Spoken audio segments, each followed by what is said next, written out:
kalian punya beban untuk mikul bangsa ini, karena SH dulu terlahir juga bagian dari senjata untuk melawan penjajahan Belanda, karena digawangi oleh orang-orang dari Madiun, maka kemudian pusatnya ada di Madiun.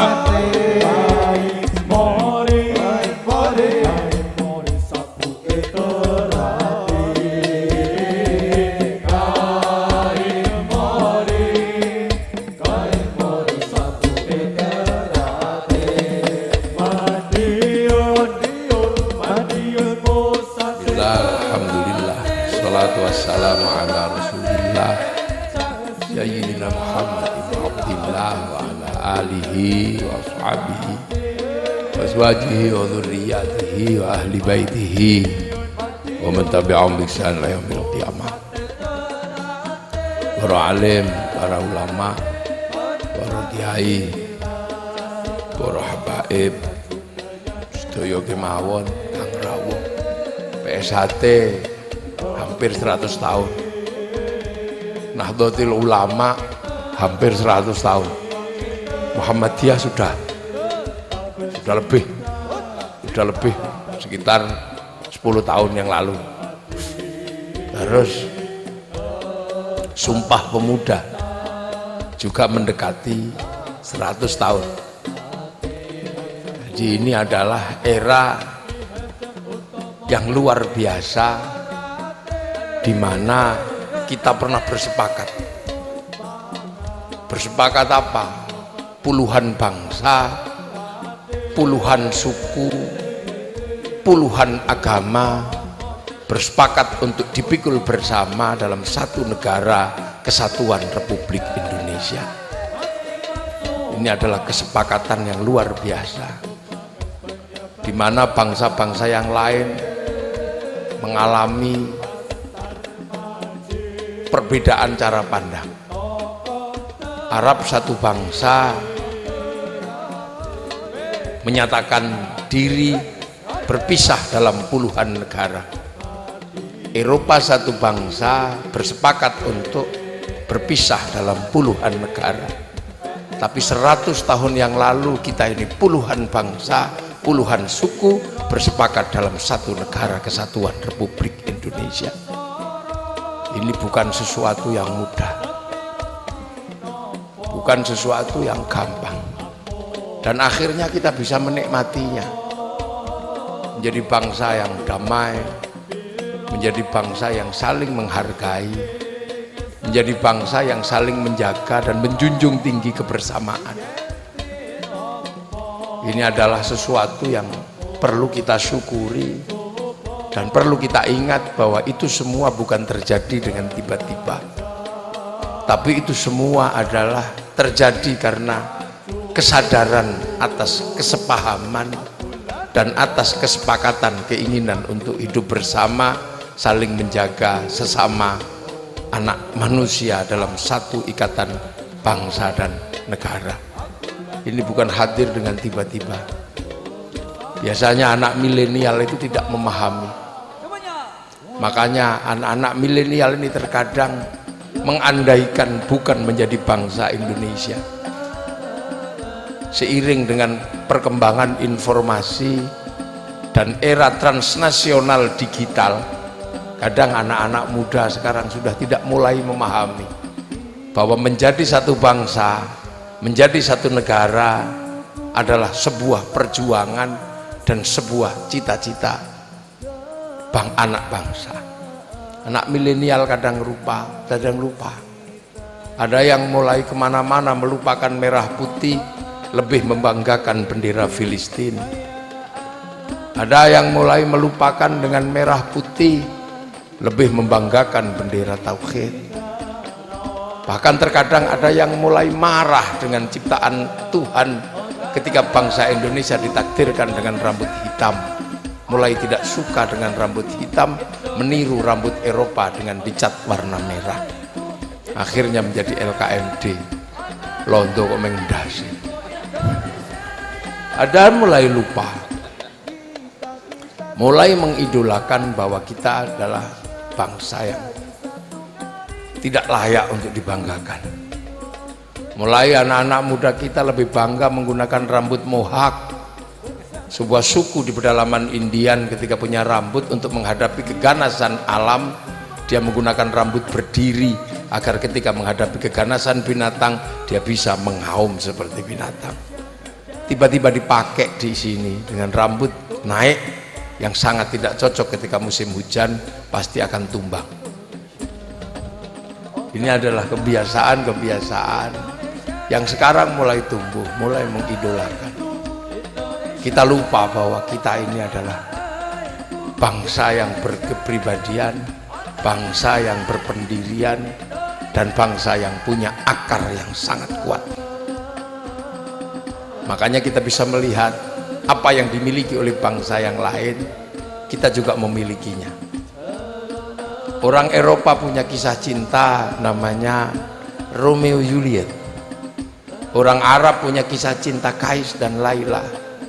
Orang Cina punya kisah cinta Sampai Ingtai. Kita juga punya kisah cinta Andi-Andi Lumut. Kita punya kisah cinta Roro Mendut Pronocitro. Kita punya kisah cinta Lambung Mangkurat dan Putri Junjung Pui. Kita punya semua. Orang Eropa punya orang kuat namanya Samson. Orang Arab punya orang kuat namanya Samon. Kita punya orang kuat namanya Bandung Bondowoso. Orang Eropa punya kisah ibu tiri yang kejam dalam kisah Cinderella. Kita juga punya kisah bawang putih, bawang merah. Kalau orang Eropa punya kisah binatang bisa ngomong namanya kura-kura ninja, kita juga punya kancil nyolong timun. Artinya bangsa kita setara dengan bangsa yang lain. Ini menandakan bahwa kita tidak perlu ragu dan tidak perlu malu untuk mengakui menjadi bangsa Indonesia. Tapi anak milenial susah dijelaskan seperti itu. Karena apa? Semua serba transnasional. Semua serba transnasional.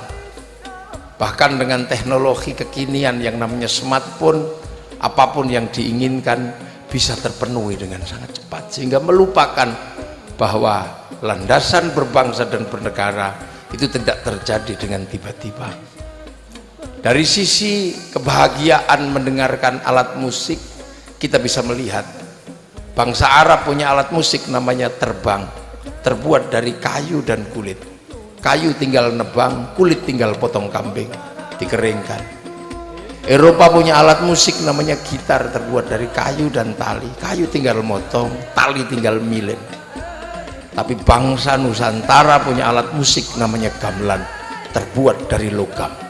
Hanya bangsa yang menguasai ilmu pertambangan yang maju dan penguasaan metalurgi yang mapan mampu membuat alat musik dari logam.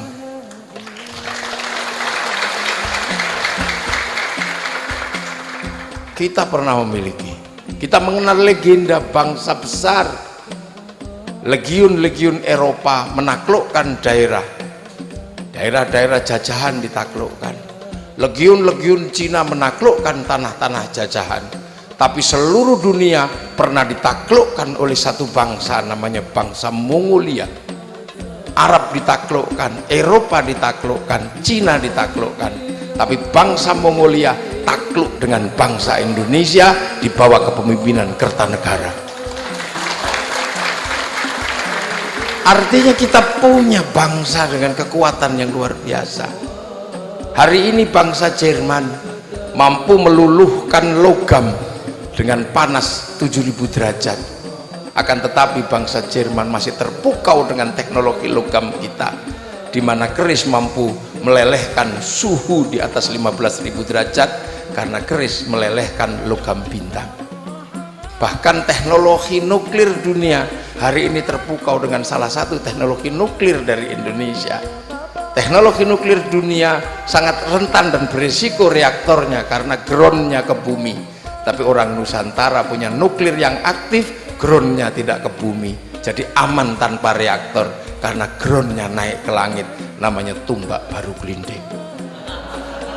Kita punya segalanya, artinya bahwa bangsa ini memiliki segalanya.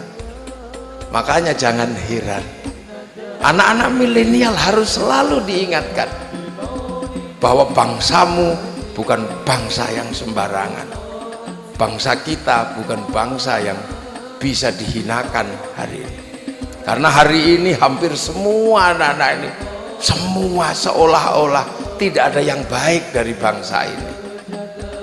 Punya keris salah, punya tombak salah, punya bela diri salah, punya sesajen salah, punya tumpeng salah, punya ingkung salah, punya bendera salah, bahkan punya presiden dianggap sebagai sebuah kesalahan.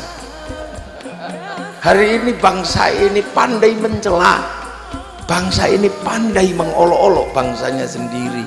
Kenapa? Karena digerus oleh transnasional teknologi sehingga melupakan bakat bangsa sendiri. Amerika yang sangat kuat seperti itu, dia tidak pernah melupakan bangunan kebangsaannya. Ajarkan anak-anak Amerika untuk mencintai bangsanya. Sebelum gerakan transnasional, smartphone dan teknologi digital, anak-anak Amerika sudah dibekali rasa cinta pada bangsanya sendiri. Dibangun cerita koboi puluhan tahun bahwa menjadi Amerika bukan dengan tiba-tiba, tapi dengan perjuangan darah dan air mata. Koboi dibangun bertahun-tahun sehingga anak-anak Amerika merasakan betapa jasa para pendahulu luar biasa dan harus dibanggakan.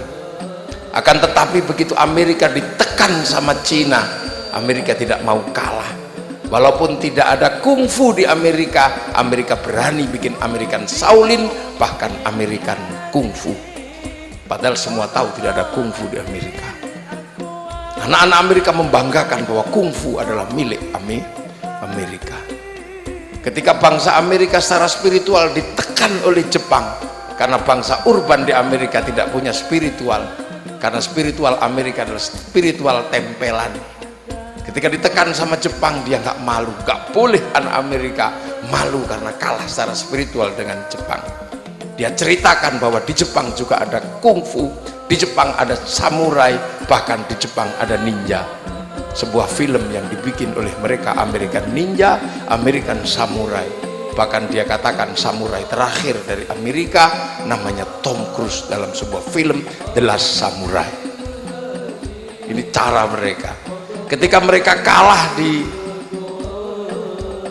Vietnam, anak-anak Amerika nggak boleh malu. Dia bangun kesejarahan bahwa Amerika tidak mungkin kalah dengan Vietnam. Dibikin film Rambo 1-6. Ini cara mereka. Bagaimana Cina membangun rasa kebangsaannya. Dia ceritakan mulai dari ular putih sampai kondor herois, mulai dari Andy Lau sampai Tony Leung, dia ceritakan semua. Sehingga anak-anak Cina sangat berbangga dengan bangsanya. Dan Cina tidak pernah kalah dalam film sekalipun menghadapi film Jepang. Pasti kungfu mampu mengalahkan karateka, dan karate pasti tinjak kepalanya untuk terakhir sebagai penutupan film, sebagai menu terindah bagi anak-anak Cina. Jepang tidak boleh malu anak bangsanya karena pernah terjadi pembantaian oleh restorasi Meiji terhadap rezim Tokugawa. Korbannya ratusan juta di sana waktu itu. Agar anak-anak muda mereka tahu dan membanggakan bangsanya, cerita itu dikisahkan dalam cerita yang sangat sederhana dalam sebuah film anak-anak yang namanya Samurai X dengan tokohnya Rurouni Kenshin. Bangsa Malaysia tidak boleh malu. Malaysia punya masa depan di mana dia terjadi pertentangan antar ras dan suku. Semua harus diselesaikan karena Malaysia adalah bangsa yang berada di lintasan bandar laut. Maka kemudian agar tidak terjadi pertentangan etnik, bangsa Malaysia diserahkan kembali kepada si Upin dan si Ipin. Anak-anak Malaysia harus tahu bahwa bangsa Malaysia berdiri bersama anak-anak dengan ras India, maka si Upin dan si Ipin dikenalkan dengan anak kecil India namanya Jarjit. Si Upin dan si Ipin tidak boleh lupa bahwa ada anak-anak Cina di sana yang rasnya berbagi bersama ras Melayu, maka si Upin dan si Ipin dikenalkan dengan tokoh kecil namanya Mei Mei. Dan dia tidak boleh lupa dengan anak-anak Indonesia, maka dikenalkan dengan tokoh kecil namanya Susanti. Anak-anak Amerika tidak boleh malu, anak-anak Cina tidak boleh malu, anak-anak Malaysia tidak boleh malu, tapi anak-anak Indonesia mulai hari ini diajarkan memalu-malukan diri, mengolok-olok bangsanya sendiri dengan sekian cara, dengan sekian teori, bahkan dengan sekian dalil keabadian. Dan ini tidak boleh dibiarkan. Karena apa? Masa depan bangsa adalah masa depan yang melindungi anak-anak milenial dari gerakan transnasional. Ini tidak boleh dilupakan. Maka saya bangga dalam situasi seperti ini masih ada anak-anak muda yang membanggakan seni bela diri yang asli lahir dari dalam negeri.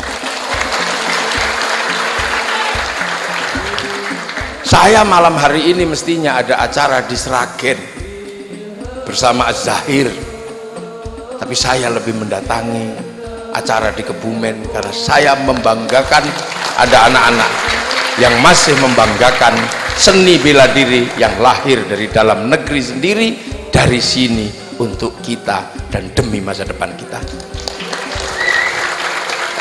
Makanya saya hadir di sini. Saya lihat anak-anak yang berbaju hitam dengan gaya para pendekar. Memang hitam. Tapi nggak apa-apa, saya dan Pak Bupati termasuk golongan hitam. Kita hitam dari kulitnya. Ini bangsa, kita nggak boleh melupakan. Kalau tidak diingatkan, bangsa ini pasti akan melupakan bangsanya, sementara dia hidup di tanah air di mana dia berada dalam sebuah bangsa. Dan ini nggak boleh dilupakan. Anak-anak di sini sekarang sudah mulai melupakan dan selalu mengatakan bahwa semua yang dilakukan adalah salah, Kenapa? Lupa dengan masa lalu. Dan Islam tidak pernah mengajarkan itu. Islam selalu mengajarkan tentang masa lalu. Agar apa? Agar ada anak masa depan tidak kehilangan guidance-nya, tidak tercerabut dari akar masa depannya. Kita bisa melihat betapa Islam begitu kuat mengajarkan itu. Satu contoh, hampir setiap hari kita ini 5 kali menghadap ke titik awal di mana manusia diturunkan. Situs itu kemudian disebut inna awwala baiti wudi'a lin-nasi lalladzi bi Bakkata mubarakah. Sebuah perjuangan untuk mencari jejak masa lalu dilakukan oleh seorang nabi. Ketika seorang nabi itu menemukan jejak masa lalu, beliau berdoa, Rabbana inni askantu min dzurriyyati biwadin ghairi dzi zar'in 'inda baitikal muharram Rabbana liyuqimus sholata faj'al 'afidatan minan nasi tahwi ilaihim warzuqhum minas thamarati la'allahum yashkurun. Tempat berdoa Nabi Ibrahim itu sekarang diabadikan menjadi makom Ibrahim. Tempat Siti Hajar diabadikan menjadi Sofa Marwah. Tempat Nabi Ismail diabadikan menjadi Hijir Ismail. Tempat melempar setan diabadikan dalam Jamarat Ula Wuspa Aqobah. Setelah itu semua manusia ditarik ke belakang ke titik awal pertemuan manusia di Jabal Rohmah. Bahwa ketika sampai di Jabal Rohmah, semua manusia berawal dari bapak dan ibu yang sama. Bahwa menjadi Arab, menjadi Eropa, menjadi Cina, menjadi Afrika adalah ketentuan dan kehendak yang maha kuasa. Tidak seorang pun bisa memilih lahir menjadi Arab, lahir menjadi Indonesia, lahir menjadi Cina. Tidak ada satupun yang punya kehendak itu. Semua kehendak Allah subhanahu wa ta'ala. Maka meletakkan dasar memahami bahwa manusia berbangsa-bangsa, bersuku-suku adalah ketentuan Allah, dan kita tidak punya cara lain selain harus mengerti dan saling pengertian. Kita tidak boleh saling menafikan dan saling menistakan. Bahwa bentuk kita berbeda itu ya. Orang Arab lebih ganteng daripada bangsa kita, kecil-kecil besek. Orang Eropa lebih besar dan orang Afrika lebih hitam daripada saya. Itu bukan sesuatu yang perlu untuk kita bicarakan. Semua sudah diatur oleh Allah. Hanya kita sering bergurau tanpa dasar yang kuat. Jadi mohon hal seperti ini tidak usah diingat-ingat. Karena ini bukan rukun Islam, juga bukan rukun iman. Bahwa menjadi bangsa Arab itu lebih ganteng. Kemungkinan karena ada airnya jarang. Maka orang Arab dibikin ganteng, biar kalau nggak mandi tetap ganteng. Makanya dibikin ganteng karena airnya jarang.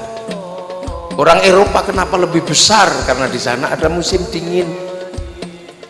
Kalau dibikin kecil kayak kita, kedinginan mati. Maka dibikin besar. Orang Afrika kenapa dibikin hitam? Karena di sana singa masih berkeliaran. Kalau dibikin putih dikejar singa, ketahuan kemanapun dia pergi. Maka dia dibikin hitam biar kalau dikejar singa tengkurap langsung, tidak ketahuan. Tapi kenapa kita dibikin kecil? Kita dibikin serba terbatas, seolah-olah hidung kita kecil, mata kita kecil, tubuh kita kecil. Karena Allah menempatkan bangsa seperti kita di belahan buminya yang terindah di muka bumi, namanya Indonesia. Saya tidak ngomong tanah suci, tapi tanah terindah ada di Indonesia.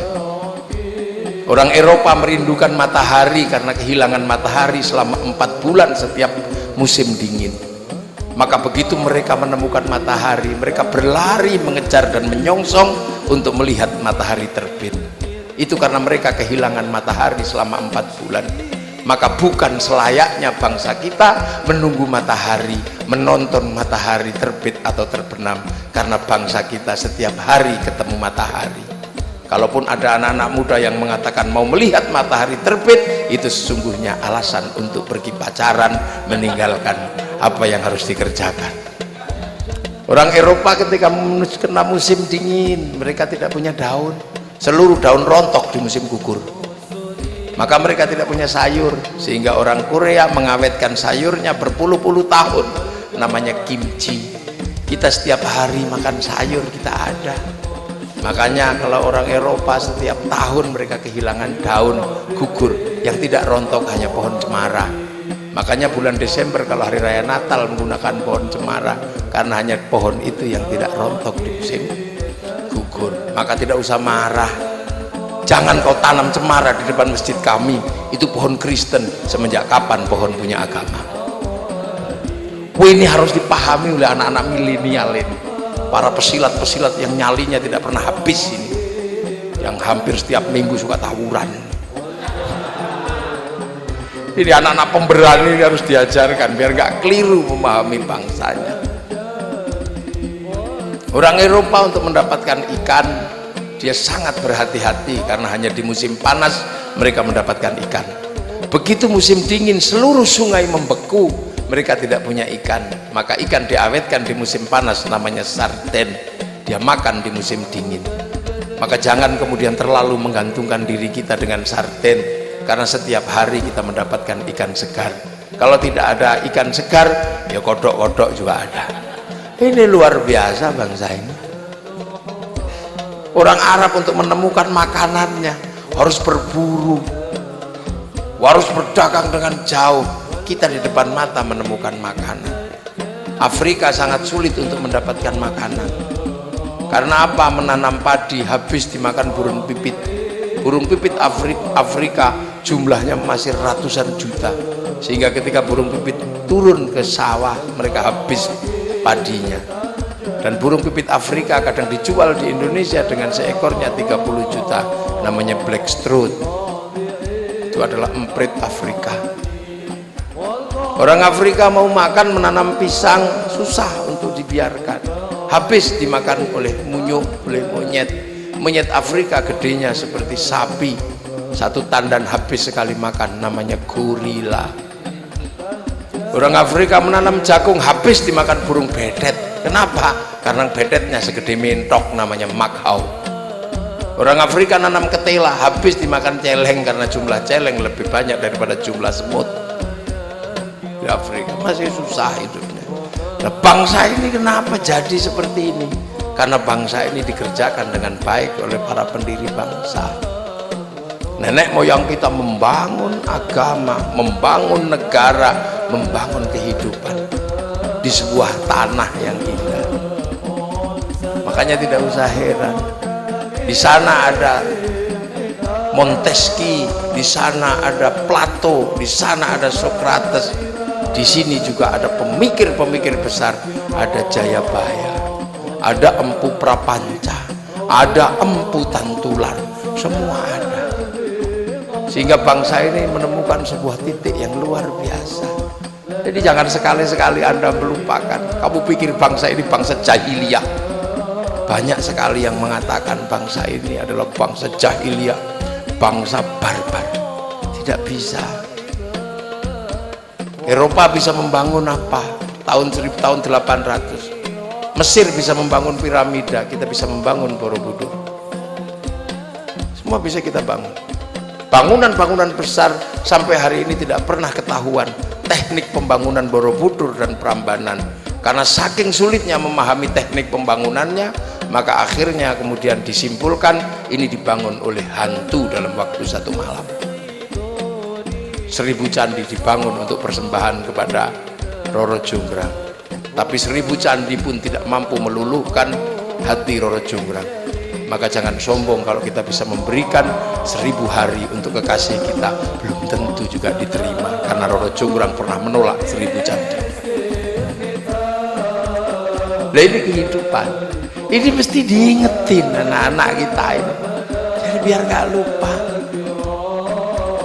Kita lebih senang sekarang mengatakan bahwa ini orang harus dihabisi, tidak boleh lagi. Kita lupa. Orang masih berbicara tentang resolusi agama, bagaimana antar agama harus rukun.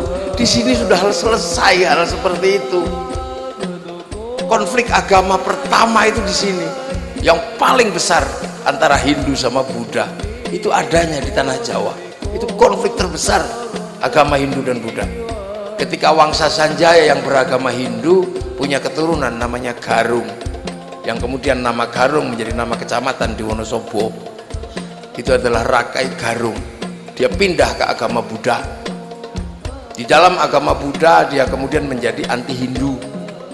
Kekuatan anti Hindunya luar biasa, sehingga kemudian si Garung bergelar Semaratungga. Nah, Wangsa Hindu tidak punya kekuatan waktu itu, karena Wangsa Sailendra ini sangat kuat, masih saudara. Akhirnya ada salah satu anak dari Wangsa Hindu, Wangsa Sanjaya, yang kemudian pergi belajar arsitektur, namanya Panuko, pulang dikenal dengan nama Resi Gunadarma. Ketika Semaratungga mau bikin candi, tidak punya arsitek karena kesibukan perang, akhirnya Semaratungga mencari arsitek, ketemu Panuko atau Gunadarma. Si Panuko atau Gunadarma yang beragama Hindu diminta untuk membangun candi Buddha oleh Semaratungga. Lahirlah Borobudur. Akhirnya kemudian ada candi Buddha bernuansa Hindu. Dan akhirnya anak Semaratungga namanya Pramodawardhani jatuh cinta sama Panuko atau Gunadarma. Terjadilah pernikahan antara orang Hindu sama Buddha. Disitulah awal cerita terjadinya Siwa Buddha di Nusantara. Anak Raja Buddha menikah dengan orang Hindu karena cinta. Makanya jangan ribut terlalu jauh, walaupun konflik politik jangan terlalu ribut. Kita khawatirnya anak kita saling jatuh cinta. Misana, besanan. Lalu akhirnya Semaratungga memasrahkan kerajaannya kepada orang Hindu. Orang itu kemudian bergelar Rakai Pikatan, dan itulah awal kemudian terjadi kerukunan antar agama. Akan tetapi kerukunan itu tidak berjalan lama karena ledakan gunung di Jawa Tengah. Wangsa Sailendra kemudian bergerak ke arah barat, membangun kerajaan besar bersama Wangsa Sailendra, yang di sana lahirlah besarnya kerajaan Sriwijaya karena sudah nggak ribut agama. Yang bergerak ke timur namanya Sindok. membangun peradaban di timur, bikin bangsa baru namanya bangsa Isyana. Dari situ lahirlah kerajaan-kerajaan di Jawa Timur. Akhirnya kerajaan-kerajaan di timur menjadi besar karena nggak ribut masalah agama. Kertanegara mampu menaklukkan Mongolia, dan ketika Majapahit berdiri, semboyannya sudah Bhinneka Tunggal Ika, berbeda-beda tapi tetap satu tujuan. Saling asah, saling jaga, saling menjaga. Yang Hindu jaga yang Buddha, yang Buddha jaga yang Hindu. Jadi kalau sekarang ada hari raya Natal, tiba-tiba Banser jaga gereja, jangan kamu salahkan, karena itu warisan asli bangsa Indonesia. Kalau Esa jaga gereja, itulah warisan asli bangsa Indonesia. Saling menjaga. Nah itu bangsa kita. Makanya ketika Islam itu datang ke Nusantara, Islam punya tanggung jawab besar. Apa yang harus dilakukan ketika menemukan bangsa yang berbeda-beda, bangsa yang beraneka ragam tapi bersatu dalam satu ikatan yang kuat? Apa yang dilakukan oleh orang Islam? Islam tawarannya apa? Apakah masih berbicara kafir? Apakah masih berbicara muslim? Enggak. Para wali-wali Allah yang menyebarkan Islam di Nusantara membuat sebuah konsep bagaimana orang yang berbeda-beda, orang yang beraneka macam tetap menjadi satu dan saling bertanggung jawab. Konsep yang ditawarkan adalah konsep langsung dari Rasulullah, kullukum ra'in wa kullukum mas'ulun an ra'iyati. Kalian semua adalah ra'iyah yang saling bertanggung jawab. Maka yang diterapkan adalah konsep ra'iyah, dan konsep ra'iyah itulah yang sekarang dikenal dengan nama konsep rakyat. Orangnya boleh berbeda-beda tetapi saling bertanggung jawab.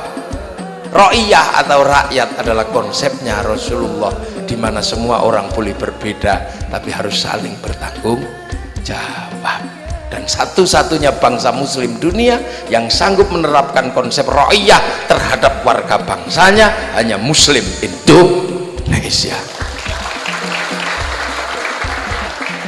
Jadi kalau kiai toleran, kalau kiai bisa memahami perbedaan, bukan karena teori demokrasi, tapi karena menjaga konsepnya Rasulullah tentang manusia yang saling bertanggung jawab, yang oleh Rasulullah disebut ra'iyah atau rakyat. Jadi Indonesia bukan people. Kalau people adalah vox populi vox dei, suara mayoritas adalah suara Tuhan. Begitu dia mayoritas, dia bisa menjadi diktator atau penindas. Itulah makanya khilafah ditolak di Indonesia, karena khilafah punya potensi untuk menjadi diktator dan penindas terhadap perbedaan. Dan itu bertentangan dengan konsep ra'iyahnya Rasulullah. Itu bukan konsepnya Rasulullah, bertentangan dengan konsep ra'iyah. Makanya semayoritas apapun kaum muslimin di Indonesia tidak akan pernah menjadi penindas dan tidak akan menjadi diktator mayoritas, karena konsep ra'iyah melindungi perbedaan, melindungi keanekaragaman, dan berada dalam satu ruang tanggung jawab. Dan itu menjadi struktur negara, Majelis Permusyawaratan Rakyat, Dewan Perwakilan Rakyat. Jadi sampean jangan salah paham. Kenapa kemudian para alim, para ulama melihat perbedaan itu sebagai sesuatu yang memang harus dijaga? Karena konsep ra'iyah atau rakyat dari Rasulullah adalah konsep yang menjaga bahwa perbedaan tetap ada tapi harus saling bertanggung jawab. Tapi orang yang tidak paham itu adalah orang-orang yang suka mengatakan ini keluar dari Islam, negeri tauhid, negeri apa, sehingga tawaran-tawarannya aneh gitu lah. Nah, konsep ra'iyah ini yang bikin siapa? Ya para wali. Nah, mereka selalu mengatakan bagaimana Islam kok disebarkan para wali, sedangkan Timur Tengah, tempat yang lain, bergerak ke Eropa disebarkan oleh panglima perang, yang ke Afrika disebarkan oleh panglima perang. Kenapa yang se Indonesia kok disebarkan oleh para wali? Karena apa? Karena Indonesia sebelumnya beragama Hindu. Hindu itu yang boleh ngomong agama hanya Brahmana. Kasta raja tidak boleh ngomong agama, kasta kesatria. Kasta wisya, kasta pegawai nggak boleh ngomong agama. Kasta sudra itu petani pedagang sekaya apapun nggak boleh ngomong agama. Kasta paria atau pengemis tidak boleh ngomong agama. Kasta kuca, kastanya para pencopet, tidak boleh ngomong agama. Kasta mleka, kastanya para maling yang ketahuan itu lari, tidak boleh ngomong agama. Kasta mleka, maling yang ketahuan berani, atau para begal juga nggak boleh ngomong agama. Yang boleh ngomong agama hanya kasta brahmana, yang dalam hal ini, kalau di dalam pandangan Islam, brahmana itu sejajar dengan para wali, sama-sama la khaufun alaihim walahum yahzanun. Makanya kadang kalau orang-orang tidak paham itu bertanya, mana referensinya, mana buktinya? Kalau wali yang menyebarkan di Indonesia, buktinya mana? Wali kok pakai referensi?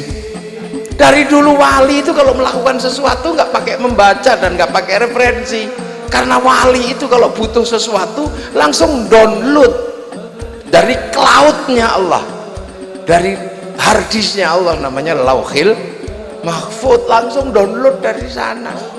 Makanya wali-wali ini punya daya jangkau yang luar biasa. Qalu rabbuna Allah tsumma istaqamu tatanazzalu alaihimul malaikah alla takhafu wa la tahzanu. Nah, makanya para wali ini melakukan kerja-kerja besar. Kerja-kerja besar, bagaimana para wali ini tetap menerapkan konsep kebersamaan dalam perbedaan, sehingga tidak pernah ada masalah, tidak perlu melukai bangsa ini. Yang mestinya hadir disebut ulama, tidak masalah, jangan melukai bangsa ini.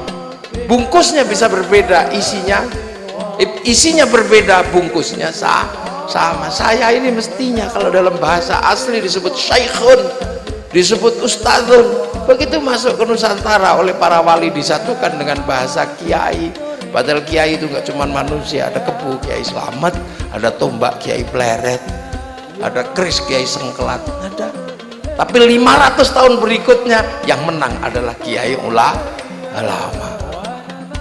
Tidak masalah tempat sholat disebut langgar, tidak masalah sholat disebut sembahyang.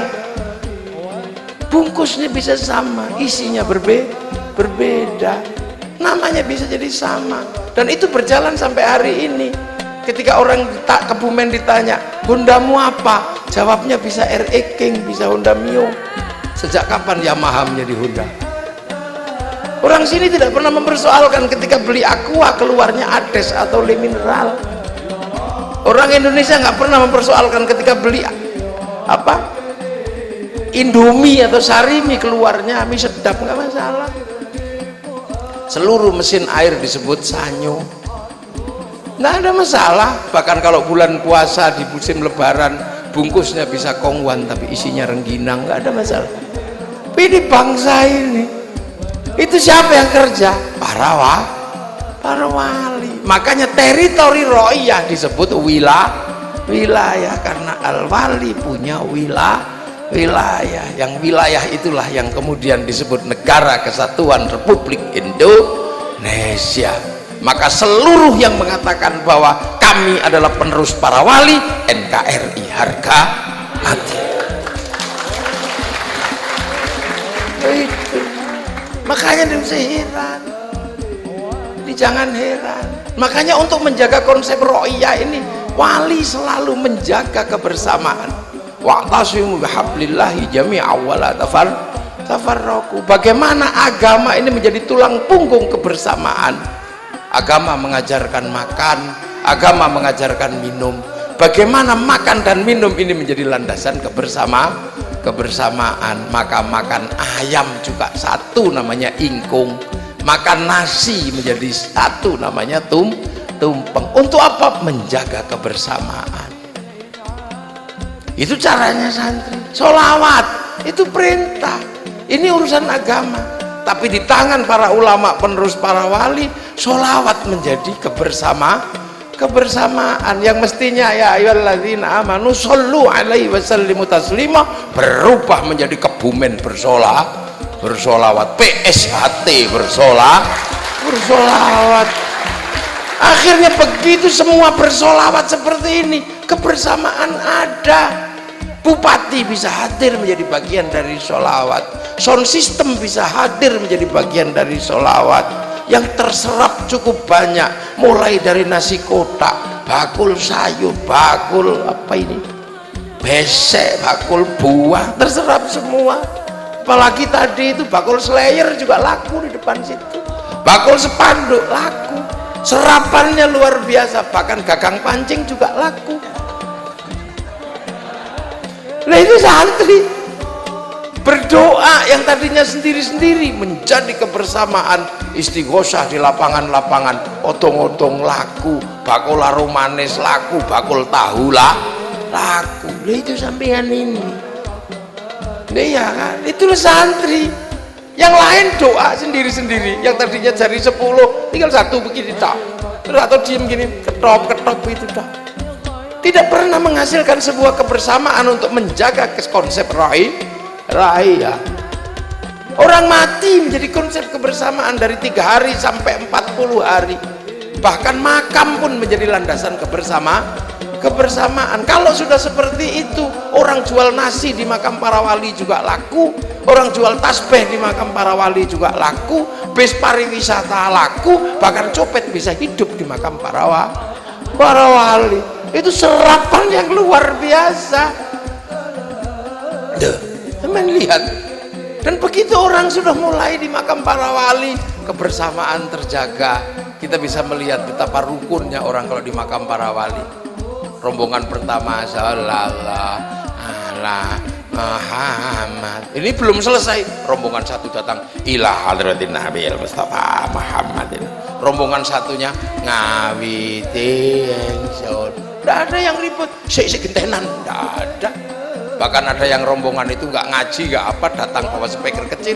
Rombongan dari Kebumen PSHT ditunggu di bis, ada yang ribut. Dan apa yang terjadi ketika makam-makam menghasilkan sebuah tradisi kebersamaan? Orang Kebumen ziarah ke Surabaya ke makam Bang Ampel, orang Kebumen PSHT ziarah ke Demak ke tempat Sunan Kalijaga. Akhirnya rasa rindu dan cinta kepada tanah di mana para wali bersemayam melahirkan rasa cinta terhadap tanah-tanah itu, dan itulah landasan cinta tanah air. Makanya para teroris itu tidak pernah takut terhadap daerah manapun karena tidak pernah menganggap gurunya ada di manapun, sehingga seluruh teroris rata-rata anti ziarah kubur. Nah, ini betul. Ini makanya sederhana. Dan kiai pasti punya sopan santun yang tinggi. Sehebat apapun para kiai, itu pasti masih punya sopan santun dan tinggi. Kalau kiai kayak saya pidato gini bisa diinterupsi, Gus sampun, udah. Tapi kiai yang tidak bisa diinterupsi itu siapa? Kiai kalau sudah khutbah, itu kalau sudah khutbah paling menangan itu. Nggak ada yang berani, cukup kiai nggak berani, interupsi nggak berani. Maka agar kiainya tidak semena-mena, ketika khutbah dikasih tongkat sama teks, ketika pegang tongkat dan teks, pasti kiainya akan dengan sangat tenang, ittaqullah, ittaqullah. Lepas teks khawatir ditiup sama kipas angin, teknya kabur. Tapi kalau sudah tongkatnya hilang, Presiden Jokowi udah gitu. Maka akar radikalisme salah satunya dimulai dari masjid-masjid yang nggak ada ini. Nah ini cara memandangnya. Makanya kita punya bangsa ini dibangun, makanya jangan salah. Jadi sampai selawatan ini mbok pikir kita memang selawatan karo ngantuk udah. Enggak, ini bagian dari yang dilakukan oleh para pendiri bangsa untuk merawat bangsa. Orang kami mulane trimo senajan ono sing saumur-umur meng kebagian tung ngono tok trimo. Makanya jangan heran kalau kemudian SH ini ada di Kebumen, ada di mana, membangun cabang, bangun apa, membangun persaudaraan. Itulah caranya SH, ikut merawat dan membangun bangsa Indonesia. Kalau suka tawuran biasa, namanya pesilat. Kalau tawur itu biasa, latihannya silat, masa prakteknya lus-lus yang dalam mentak itu apa pakai SH Kalau keliru biar diurus sama ketuanya. Tawawuran keliru urusannya ketua. Ini apa? Makanya terus tiba-tiba bersolawat itu bisa ayam tentrem ini. Wah, luar biasa. Inilah sebuah fenomena yang luar biasa, di mana bersama kita santri, bersama kita SH Terate, kita bisa saling menjaga, saling asuh, tidak lain dan tidak bukan demi masa depan bangsa dan negara. Ini yang harus terus kita pupuk dan kita jaga, karena 100 tahun sudah bukan waktu yang lama, tinggal nunggu bulan Februari. Jangan lupa anak-anak SH, bahwa kalian punya beban untuk mikul bangsa ini, karena SH dulu terlahir juga bagian dari senjata untuk melawan penjajahan Belanda, karena digawangi oleh orang-orang dari Madiun, maka kemudian pusatnya ada di Madiun, di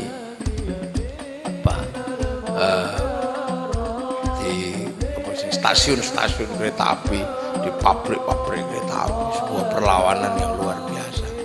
Maka anggaplah kalau terjadi konflik dengan kelompok lain, itu adalah latihan di jalanan. Anggap aja itu, bahwa itu bukan bagian dari mecah belah bangsa. Itu biasa, training biasa lah. Ya biasa, salah paham enggak apa-apa, yang penting jangan dikasih paham yang salah. Nah, ini menjadi sesuatu yang membanggakan dan menggembirakan. Makanya cukup indah kalau malam ini diteruskan. Kenapa? Karena bangsa ini butuh, bahwa ke depan orang tidak pernah boleh melupakan bahwa kita tetap punya bangsa dan negara, dan rasa cinta pada bangsa dan negara adalah bagian dari kita menjaga masa depan kehidupan anak cucu kita selanjutnya. Semoga malam hari ini menjadi malam yang indah, dan saya mengucapkan selamat menyongsong 1 abad buat PSHT Terate. Semoga menjadi perguruan silat, perkumpulan para pendekar yang tidak pernah melupakan bahwa sejarah dan kepentingan bangsa ini adalah di atas segalanya. Matur nuwun. Assalamualaikum warahmatullahi wabarakatuh.